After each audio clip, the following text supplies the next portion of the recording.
Hello, everyone. My name is Stanley St. Rose, and today we're going to be talking about the branches of government in the United States. Now, before I go into this topic, please remember to leave a like, subscribe, and/or comment so that the channel can continue to grow. So, the branches of government in the United States. You have three branches of government. You have the executive, you have the legislative, and you have the judicial. So the executive is where the president is. The president has 15 different executive, offices working with him to help him enforce laws, to help him, um, you know, uh, command the military forces. In the executive branch, the president has the ability to veto laws, to pardon people. In the legislative branch, that's where laws get created. That's where bills get proposed. Bills can be proposed in the Senate. Bills can be proposed in the House of Representatives. And then pretty much it goes to this time of being battered and bruised. And what I mean by that is it goes up and down. There's different committees and different debates and different discussions. A bill can be introduced and then it's changed and updated and changed and things get added, things get taken in, things get everything happens to this bill over and back until the House of Representatives and the Senate is okay with it. It gets passed.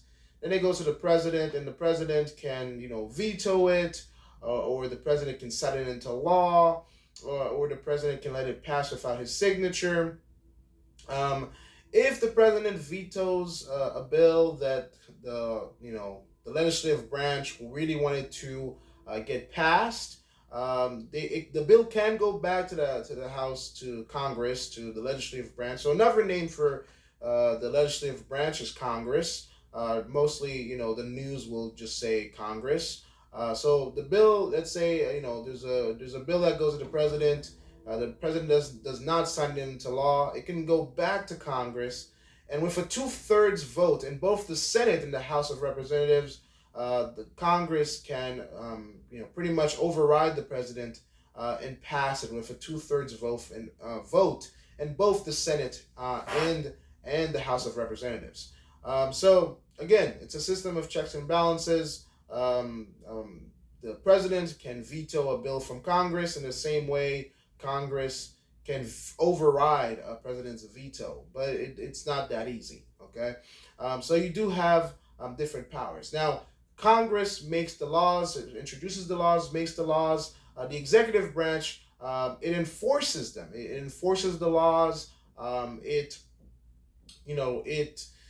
makes sure it commands and takes control of the military, and makes sure that everything that Congress is doing, that it enforces them, it directs them, it commands them. So Congress is not really involved with the strategic planning and movement of what it creates. Once it creates them, the executive branch takes it upon itself to put them into action. So it's almost like the executive, the legislative branch is the brain, all the writing, all the writings of laws, making of law, drafting of law, discussion, debates, how it's going to work, how it's going to be implemented.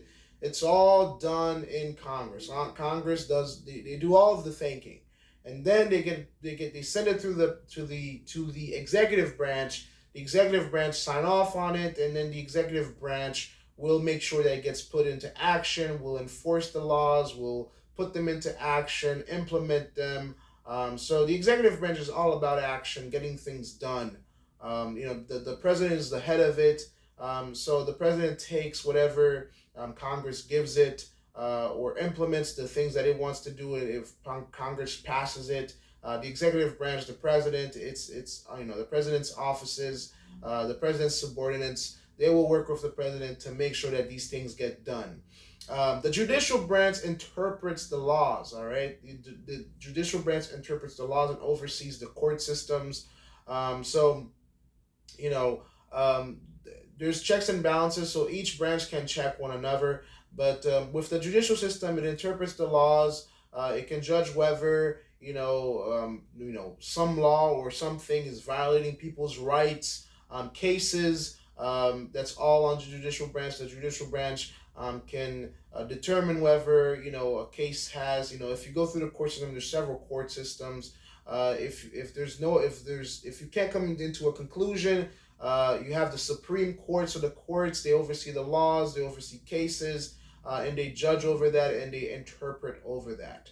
But pretty much, you have the legislative branch, you have Congress making the laws, creating the laws, battering them, making sure that they're perfect. Once they feel like, both the Senate feel like that, they reach a good place, and the House of Representatives feel that they reach a good place, they send it to the president, they send it to the executive branch. The executive branch, if they sign off on it, then they put it into action, they implement it. So that's why, the executive branch, they're in charge of the army, they're in charge of the logistics, they're in charge of putting things into action right away, overseeing things and enforcing laws. The judicial branch is all about making sure that, the correct interpretation, making sure that cases, that, people's rights aren't being violated. The judicial branch is all about the letter of the law. So the Congress makes the law, executive branch enforces it. The judicial branch makes sure that we stick to the letter of the law. We don't skip any steps. We don't violate anybody's rights. We don't overstep. We stick to the letter of the law and to the correct interpretation. But again, each branch can check one another. Specifically, let's get into some specifics. With the legislature, with Congress and the Senate, you have 100 seats. So that's 100 people, 2 per state. You have 100 people. You have 50 states, so 2 people per state. In the House of Representatives, you have 435 seats, 435 people, and it's all based on how much people your state has. It's all based on population. In the judicial system, the Supreme Court has 9 judges. So imagine appearing before 9 judges. They have 9 judges, and really the toughest, the most difficult cases go to the Supreme Court, and they make those decisions. They oversee those cases. They make judgments on those cases. The executive branch, again, the president has several different offices, 15 to be exact, working for him, 15 departments working for him to help him do his job, to help him enforce laws, that help him, again, enforce the laws and the movements of the legislative branch. Because again, every president has 4 years, and during those 4 years of that term, of course they can run again, but during those 4 years, you're enforcing things, you're making sure that things move along, you're passing laws, and then once those laws are passed, you're making sure that you have some quick implements, that things are getting done right away. Again, the president can veto, the president can pardon, the president is all in the right now, all right? The president is quick action right now. We're going to pass things right now. We're going to do things right now. The legislative branch, it's creating laws that are going to last for generations. The judicial branch, they're judging things from the past, things that were passed 20 years ago. They're still looking at things for posterity.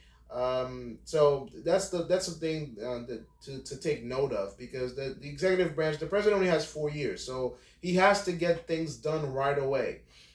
Congress, the laws are, the laws are the laws. You have to make sure that they're good laws and they can last, 20, 30, 40, 50, 100 years.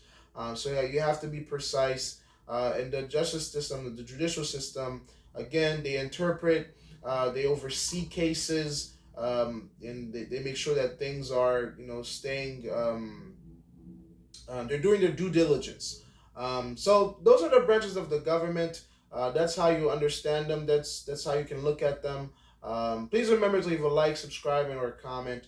And I'll see you guys in my next video, in another time.